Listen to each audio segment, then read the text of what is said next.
Yara, you really should consider taking up watercolors now that you'll have all this free time. Juliet's voice cut through the dining room like a blade wrapped in silk. She didn't even look up from her perfectly arranged salmon as she delivered what she probably thought was helpful advice. The crystal chandelier above us caught the light from her diamond tennis bracelet as she gestured dismissively in my direction. My name is Yara, and I was about to become the most expensive mistake the Garrett family ever made. Watercolors, I repeated, setting down my wine glass with deliberate care. How thoughtful of you to think of my future hobbies, Juliet. Heath shifted uncomfortably beside me, his jaw tight. We'd been married for 8 years, and I could read his tells like a children's book.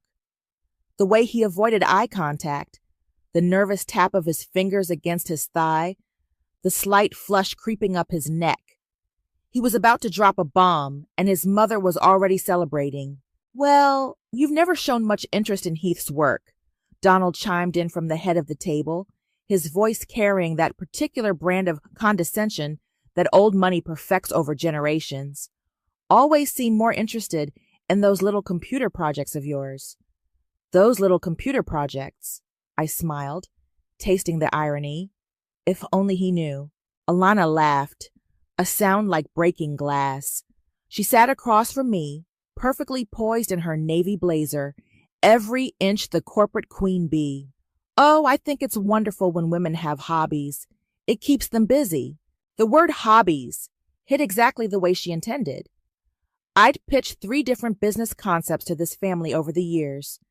Each time, they'd listened with the kind of patient smiles you give a child explaining their imaginary friend. Each time, Heath had nodded along before quietly explaining later why it wasn't the right time or too risky for our family's reputation. Speaking of keeping busy, Heath finally spoke, his voice strained. He cleared his throat twice before continuing. There's something I need to tell everyone. The room went silent except for the soft clink of silverware. Juliet set down her fork with theatrical precision. Donald leaned back in his chair like he was settling in for a show. Alana's lips curved into the faintest smile. I already knew. Had known for weeks, actually. The late nights, the sudden business trips, the way he'd started showering immediately when he came home. The way Alana's name had started appearing in his conversations with increasing frequency. Yara and I are getting divorced. There it was. Clean, simple, devastating. Oh, Heath. Juliet's voice dripped with fake sympathy. I'm so sorry to hear that. She wasn't sorry.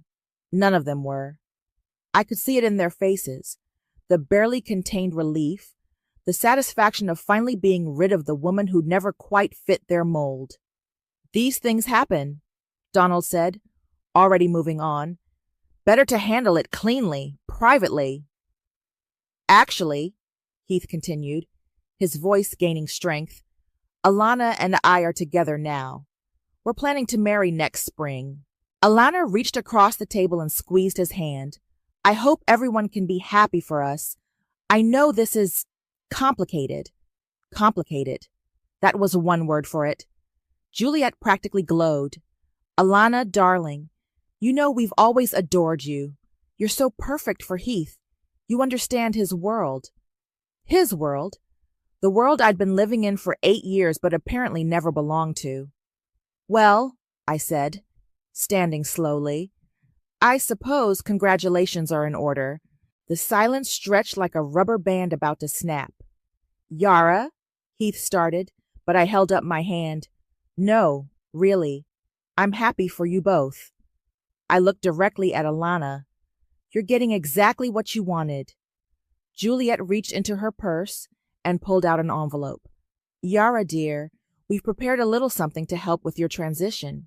Consider it a gesture of goodwill. A severance package.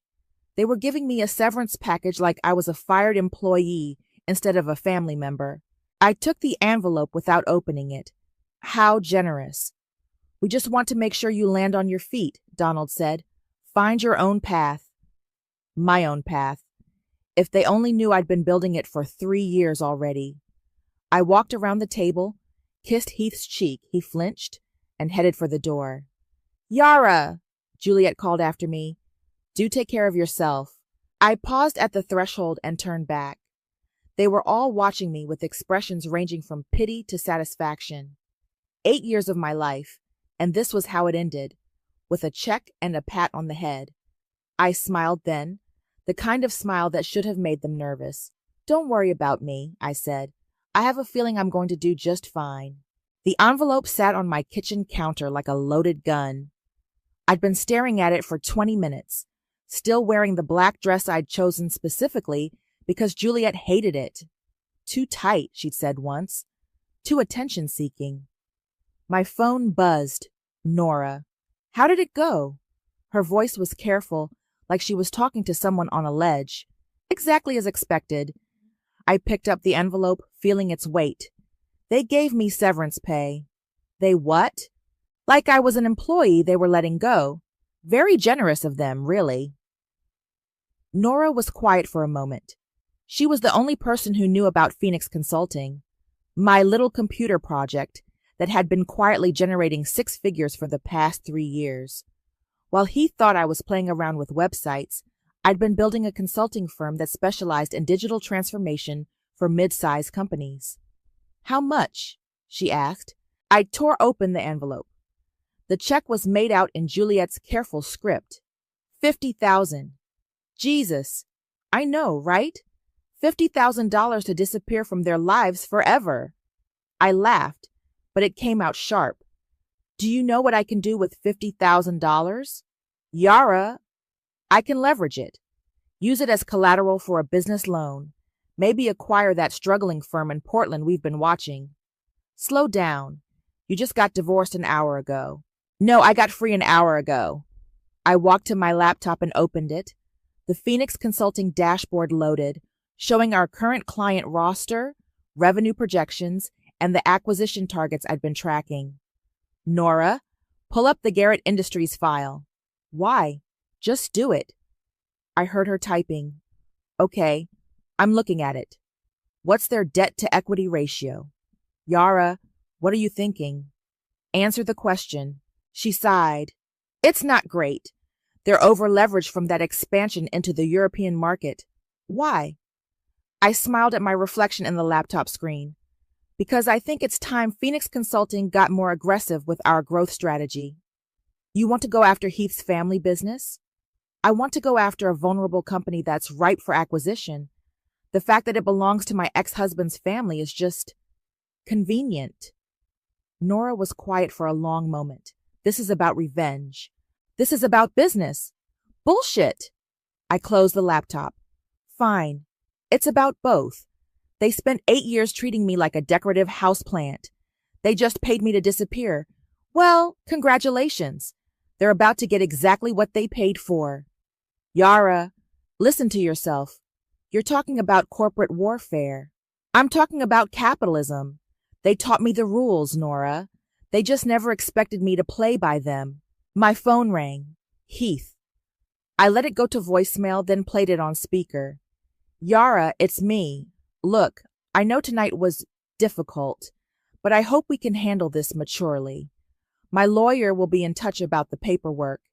And Yara, please don't make this harder than it has to be. I deleted the message. He sounds worried, Nora said. He should be. I opened my laptop again and pulled up the business loan application I'd been working on for months.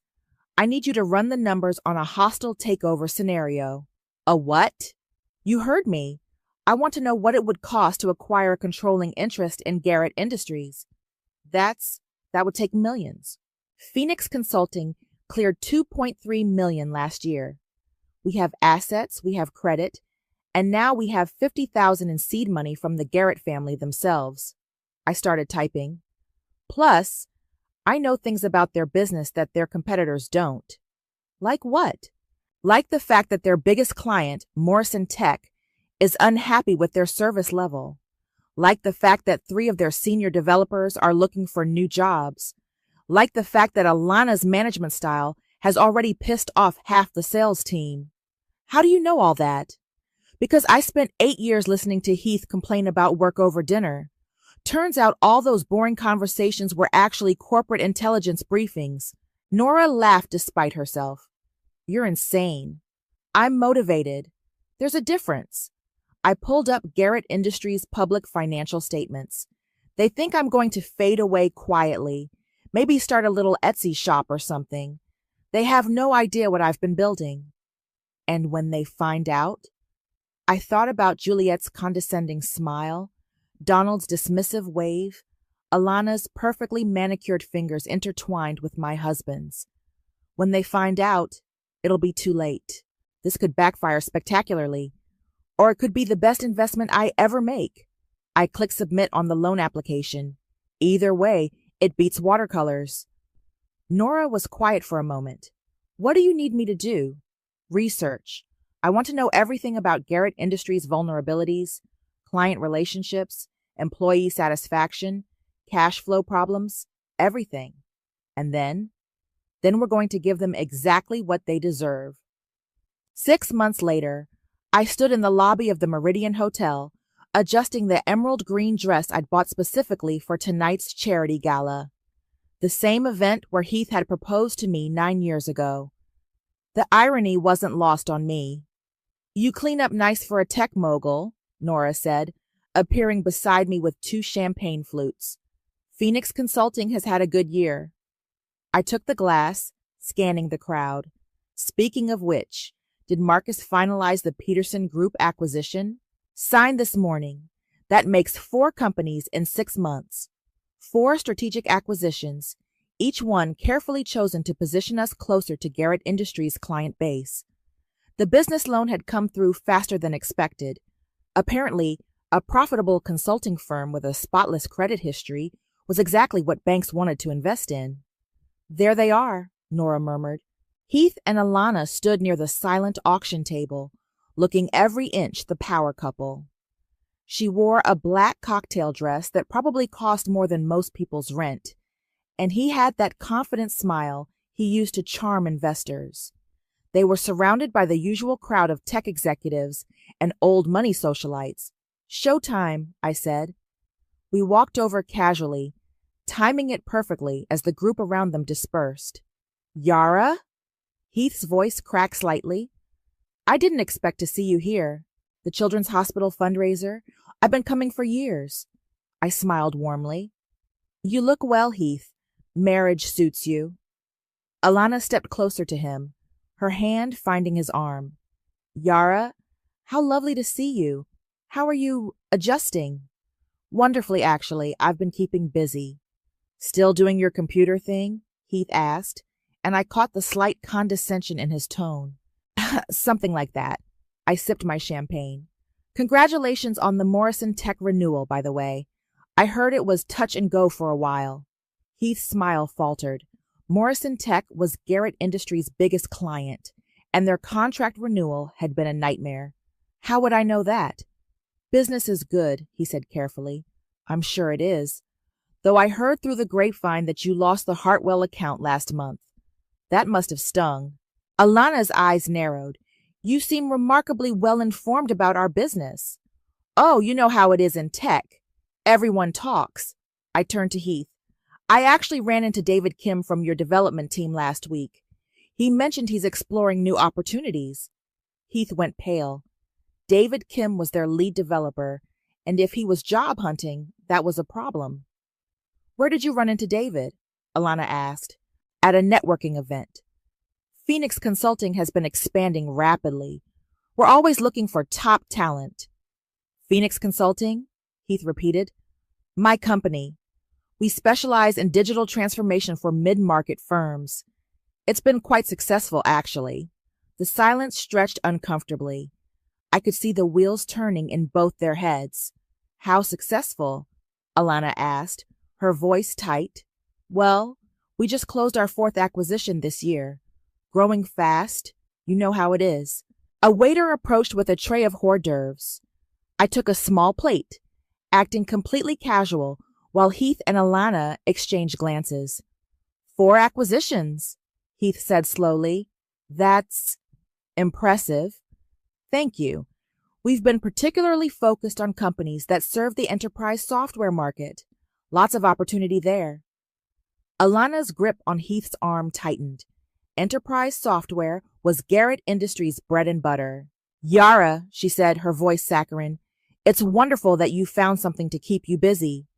Freedom can be such a gift, can't it? No more boring corporate dinners, no more pretending to understand business discussions. There it was, the jab I'd been waiting for. You're absolutely right, I said, smiling brightly. I'm so much happier now that I don't have to pretend anymore. Pretend? Heath asked. To be interested in other people's businesses when I could be building my own. I finished my champagne. Speaking of which, I should go mingle. There are some potential clients here tonight. I started to walk away, then turned back as if I'd just remembered something. Oh, Heath, you might want to have a conversation with your sales team. I heard through the grapevine that morale is pretty low. Something about management changes not going over well. His face went white. 3 of their top salespeople had quit in the past month, all citing issues with Alana's new performance metrics. How could you possibly know that? Alana snapped. Like I said, everyone talks, especially when they're unhappy. I smiled sweetly. Enjoy the rest of your evening. I walked away, feeling their stares burning into my back. Nora caught up with me near the bar. That was brutal, she whispered. That was just the opening move. I set down my empty glass. Did you see their faces when I mentioned the acquisitions? Alana looked like she wanted to murder you. Good. Let them wonder what I'm really up to. I pulled out my phone and checked the time. The Peterson Group integration should be complete by Monday. That puts us in direct competition with Garrett Industries for the Blackstone contract. The $50 million Blackstone contract? The very one, I smiled. I told you this would be fun. The call came on a Tuesday morning while I was reviewing Phoenix Consulting's quarterly projections. Unknown number, but I answered anyway. Ms. Garrett, this is Tristan Stewart. I'm a senior executive recruiter specializing in tech talent. I nearly choked on my coffee.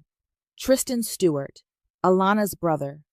The same Tristan who'd been at their wedding, who'd given that toast about family loyalty and shared vision. I'm sorry, but I think you have the wrong number. My name is Yara Blackwood. I legally changed it back to my maiden name 3 months ago, but kept using Garrett for business purposes when it suited me. My apologies. I'm actually calling about Phoenix Consulting. I understand you're the owner. I am. What can I do for you, Tristan? We represent several high-level executives who are exploring new opportunities. Your company has caught their attention.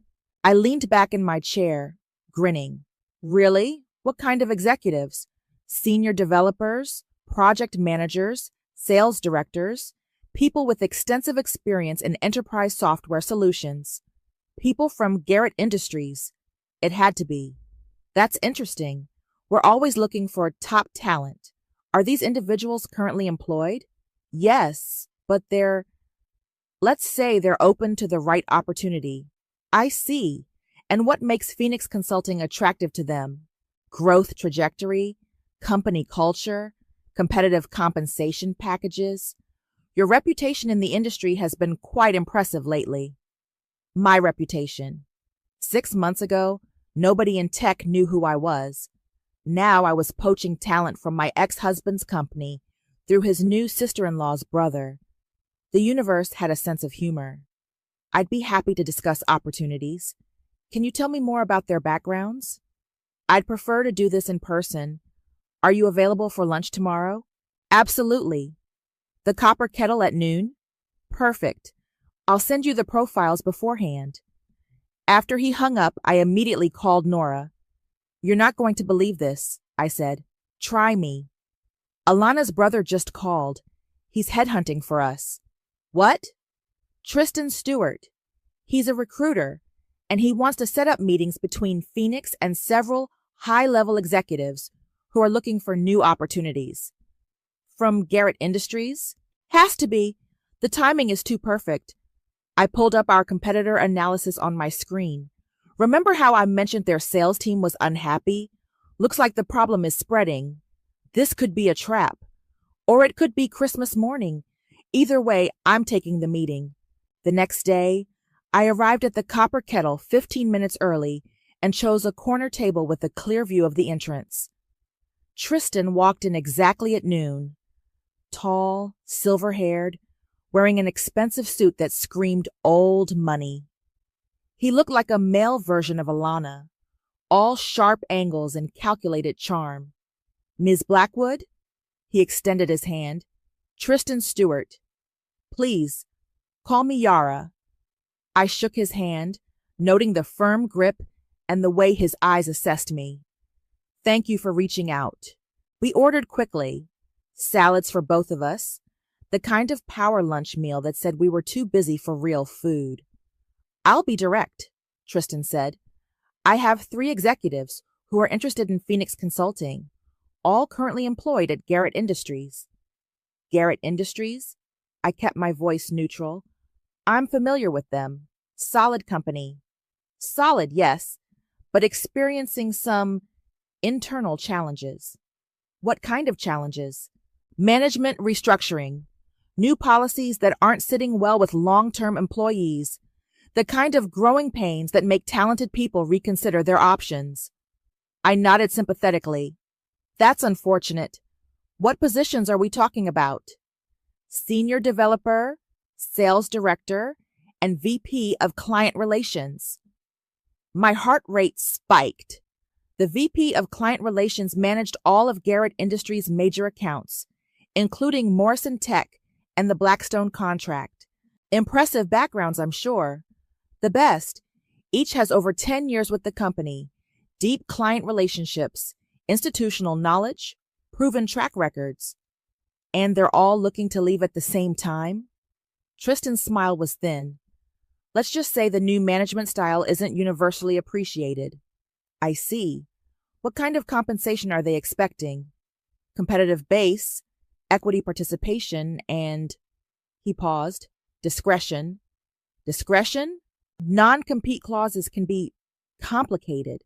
They'd need assurance that their transition would be handled professionally. I almost laughed. He was asking me to help them break their non-compete agreements with my ex-husband's company. Phoenix Consulting has excellent legal counsel. We're very experienced with talent transitions. Good. There's one more thing. He leaned forward. They're particularly interested in your acquisition strategy. Word is, you're expanding aggressively. We are. The market is ripe for consolidation. Any particular targets? I met his eyes directly. We're always looking for undervalued companies with strong client bases and growth potential. Companies like Garrett Industries? The question hung in the air like smoke. This was it. The moment where I had to decide how much to reveal. Garrett Industries is an established player, I said carefully. But established doesn't always mean stable. No, it doesn't. He smiled. I think my clients would be very interested in that perspective. When can we meet? This Friday. My office. 2:00. Perfect. I stood to leave, then paused. Tristan, can I ask you something? Of course. Do you know who I am? His smile faltered slightly. I'm sorry. My full name, my background, my connection to Garrett Industries. He was quiet for a long moment. Should I? No, I said, smiling. But you will. I walked out of the restaurant knowing I just lit a fuse. The only question was how long it would take to reach the dynamite. The call came at 6 a.m. on a Monday. Nora's voice was breathless with excitement. It worked. The shell company acquisition went through. We officially own 38% of Garrett Industries. I sat up in bed, fully awake. 38%? The board meeting is this morning at 10. They have no idea what hit them. 3 months of careful maneuvering had led to this moment. Phoenix Consulting had quietly acquired shares through a network of shell companies and investment firms, each purchase small enough to avoid triggering disclosure requirements. The beauty of it was that Garrett Industries was so focused on their operational problems, the talent hemorrhaging, the client defections, the internal chaos, They hadn't noticed the systematic buying of their stock. "Are you ready for this?" Nora asked. "I've been ready for 8 years. I arrived at the Garrett Industries building at 9:45 a.m., wearing my sharpest black suit and carrying a leather portfolio that contained the documents that would change everything. The lobby looked exactly the same as it had during those rare occasions when Heath had brought me to company events. Marble floors, expensive art, the kind of understated luxury that whispered old money. The elevator ride to the 15th floor felt like ascending to my own coronation. The boardroom was already full when I walked in. Donald sat at the head of the table, looking older than I remembered. Heath was to his right, Alana beside him. The other board members, faces I recognized from years of the corporate functions, were scattered around the mahogany table. The conversation stopped when I entered. "I'm sorry," Donald said, "but this is a private board meeting." "Actually," I said, taking the empty chair at the far end of the table, "I have every right to be here." Heath stood up. "Yara, what the hell are you doing?" "Attending a board meeting of a company I own." I opened my portfolio and pulled out the stock certificates. As of this morning, Phoenix Consulting and its affiliated entities own 38% of Garrett Industries. The silence was deafening. "That's impossible," Alana said, her voice sharp. "We would have been notified of any major stock purchases." "You were. Every purchase was properly filed with the SEC. You just didn't connect the dots." I slid copies of the documentation across the table. Meridian Holdings, Blackstone Ventures, Pacific Investment Group, all subsidiaries of Phoenix Consulting. Donald's face had gone gray. "This is a hostile takeover. This is capitalism," I smiled. "And according to the corporate bylaws, any shareholder with more than 35% has the right to call for new board elections." "You can't do this," Heath said, his voice rising. "This company has been in our family for 40 years. And now it's mine." Alana was frantically typing on her phone. "I'm calling our lawyers." "Go ahead. You'll find everything is completely legal." I stood up and walked to the window, looking out at the city skyline. "Though I should mention, 3 of your senior executives will be joining Phoenix Consulting next week, along with the Morrison Tech and Blackstone contracts." "What?" Donald's voice was barely a whisper. "David Kim, Sarah Martinez, and Robert Chen." I turned back to face them. "They've already signed their new employment agreements. Non-compete clauses are tricky things. Turns out they're not enforceable when the company violates its own employment policies."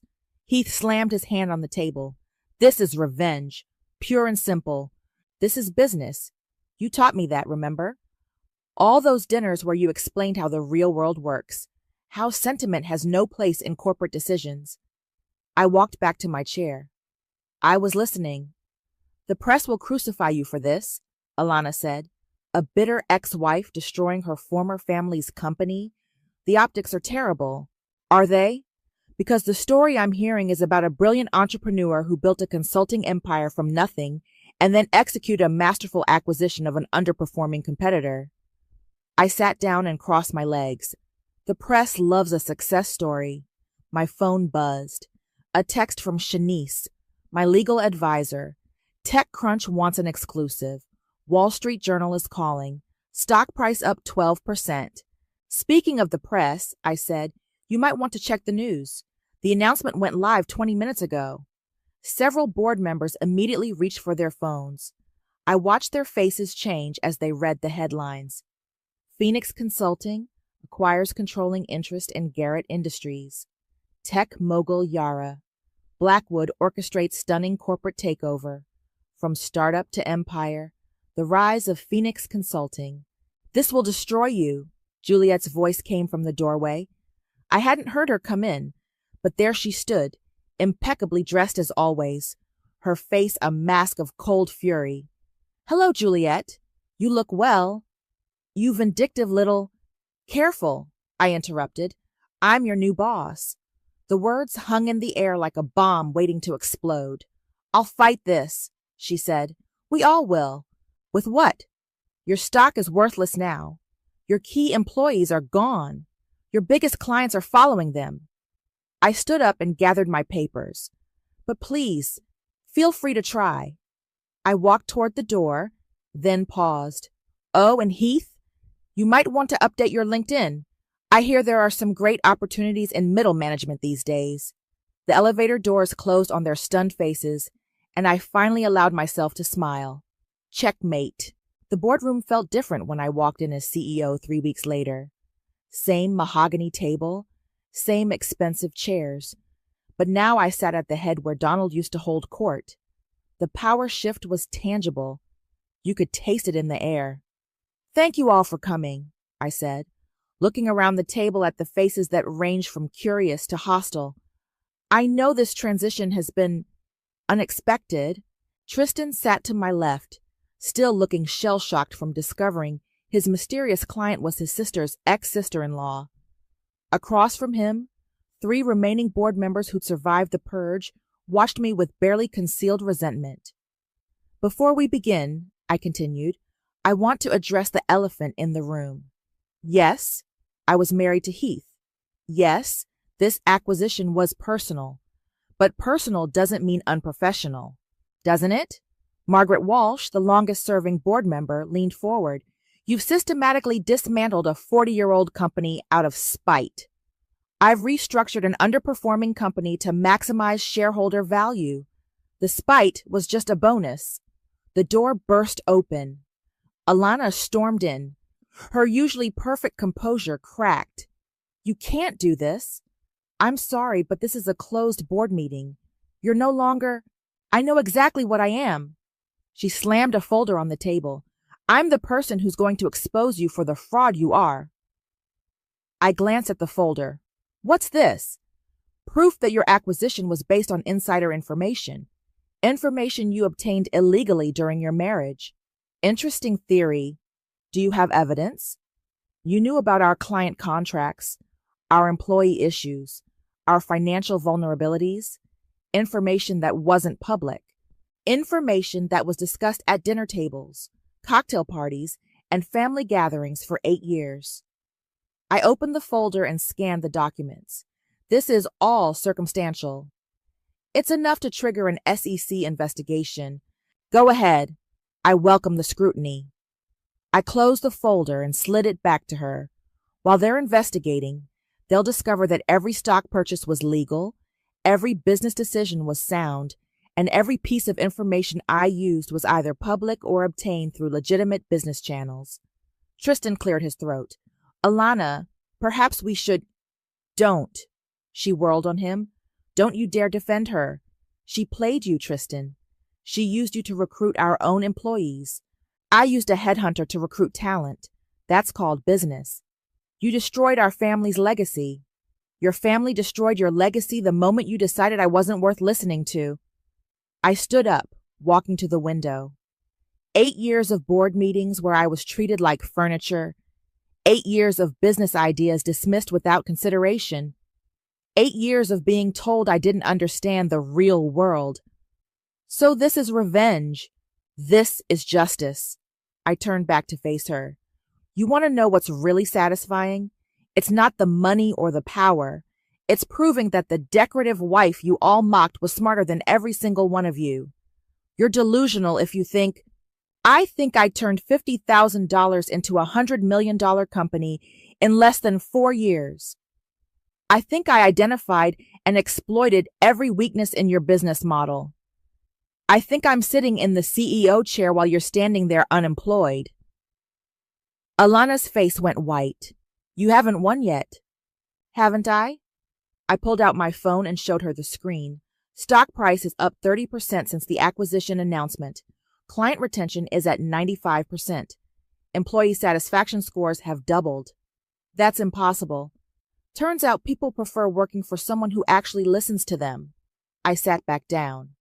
Which brings me to my next point. I'm offering employment contracts to everyone in this room. The silence was deafening.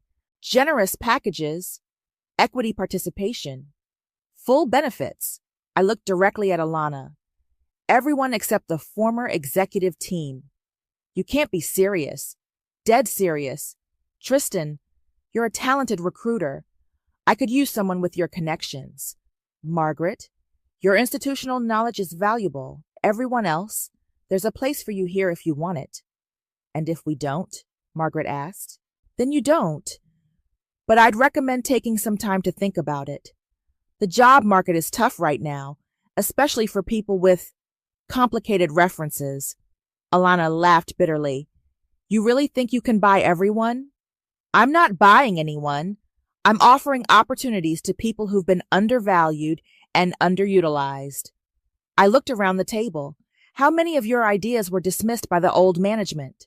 How many times were you told, that's not how we do things here? I saw recognition flicker across several faces. This company was dying, I continued. Slow, bureaucratic, resistant to change. I'm offering you a chance to be part of something dynamic. Something built on revenge, Alana spat. Something built on competence. I stood up again. The contracts are on your desks. You have 48 hours to decide. Alana headed for the door, then stopped. This isn't over. Yes, it is. You just haven't accepted it yet. After she left, the room was quiet, except for the sound of papers rustling as board members examined their employment offers. Yara, Tristan said quietly, what you've done here, it's unprecedented. It's necessary. I gathered my papers. This company was built on the assumption that success comes from connections and legacy. I'm proving it comes from competence and vision. And revenge? I smiled. That's just the cherry on top. The emergency board meeting was called for 2 p.m. on a Friday. I walked into the conference room to find chaos, raised voices, scattered papers, and Alana standing at the head of the table like she owned the place. What's going on here? I asked. Shareholders' revolt, Margaret said grimly. Alana's been rallying the minority shareholders. Alana turned to face me, her smile sharp as a blade. Surprise? Turns out not everyone appreciates your hostile takeover tactics. This is my company now. Is it? Because I've been talking to some very concerned investors, people who think Phoenix Consulting's acquisition was built on fraud and manipulation. I looked around the room.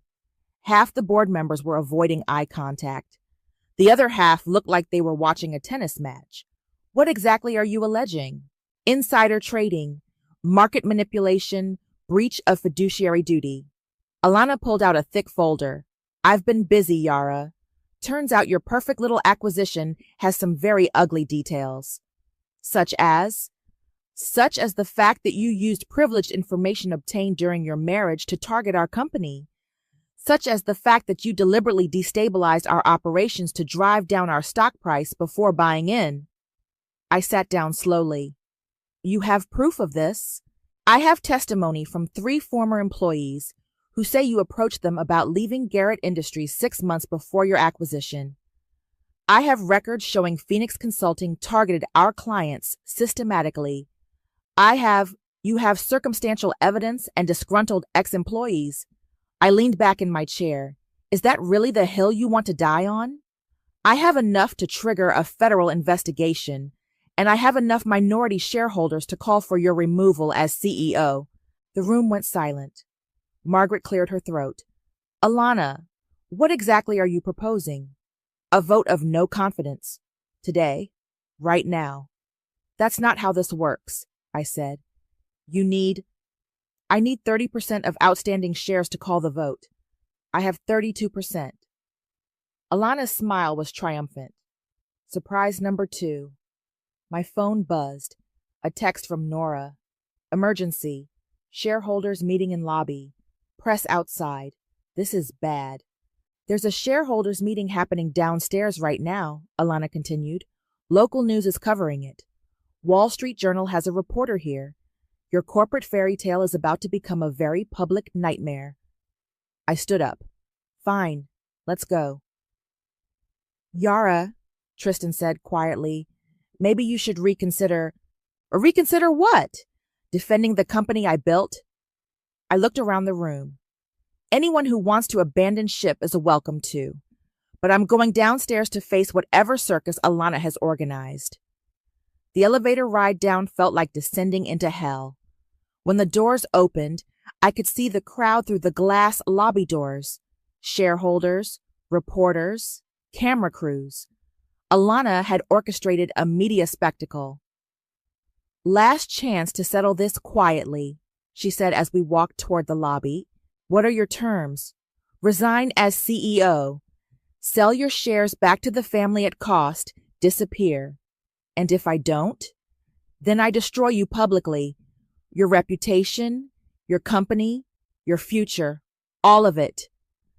I pushed open the lobby doors. The crowd turned toward us like a pack of wolves scenting blood.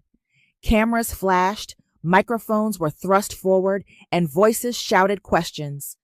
"Ms. Blackwood, is it true you used insider information to acquire Garrett Industries? Are you responding to allegations of market manipulation? What's your response to calls for your resignation?" I walked to the center of the lobby, Alana beside me. The crowd pressed closer. "I'll make a statement," I said, my voice carrying over the noise. The crowd quieted.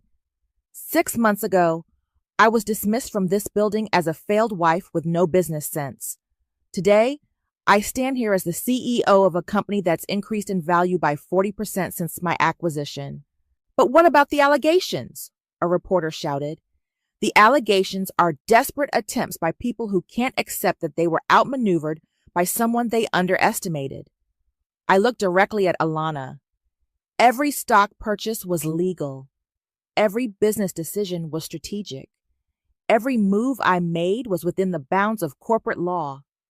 "You used privileged information." Alana stepped forward. "Information you obtained illegally. I used information that was freely shared at family dinners and cocktail parties. Information that anyone paying attention could have gathered." I turned to the cameras. "The real question is, why didn't the previous management act on information they had access to for years?" "Because we trusted you." Alana's composure finally cracked. "We treated you like family. You treated me like furniture. There's a difference," the crowd murmured. I could see some of the shareholders nodding. "This woman destroyed a 40-year-old family business out of spite," Alana continued. "She's a vindictive ex-wife who—" "I'm a businesswoman who saw an opportunity and took it." I stepped closer to the microphones. Garrett Industries was failing under the old management. Client satisfaction was down. Employee turnover was up. And the stock price was stagnant. I didn't destroy this company. I saved it. "The numbers don't lie," Margaret said, stepping forward. "Revenue is up 28% since the acquisition."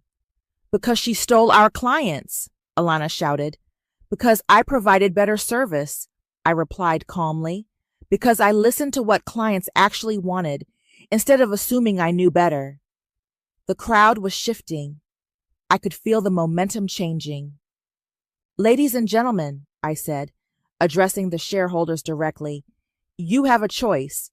You can side with the people who ran this company into the ground, or you can trust the person who's already proven she can turn it around." "All in favor of the no confidence vote?" Alana called out desperately. A few hands went up. Not enough. "All opposed?"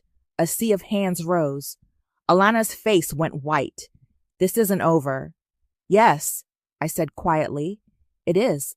The knock on my office door came at 7 p.m. on a Tuesday.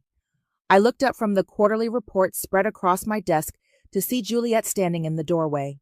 She looked smaller somehow, diminished without the armor of her usual social settings. "The security guard let me up," she said. "I told him I was family." "We're family," I corrected, not looking up from my papers. "What do you want, Juliet?" She walked in uninvited and sat in the chair across from my desk. "To talk." "About what? Your daughter-in-law's failed coup attempt? Your son's new job at that startup in Portland? Or maybe you want to discuss how I'm ruining the family legacy." "About what you've become." That made me look up. What I've become? Cruel. Vindictive. Everything we said you were. I set down my pen. "You mean successful? Powerful? Everything you said I'd never be. You've destroyed lives, Yara. Heath can barely find work. Alana's reputation is ruined. Donald's had to sell the house. And you don't care. Should I? I leaned back in my chair. Did you care when you handed me that severance check? Did you care when you spent 8 years treating me like I was invisible? Juliet was quiet for a moment. We underestimated you. You dismissed me. There's a difference. Fine. We dismissed you. We were wrong. She looked around my office. The corner suite that used to be Donald's, with its floor-to-ceiling windows and view of the city. But this isn't justice. This is revenge. It's both.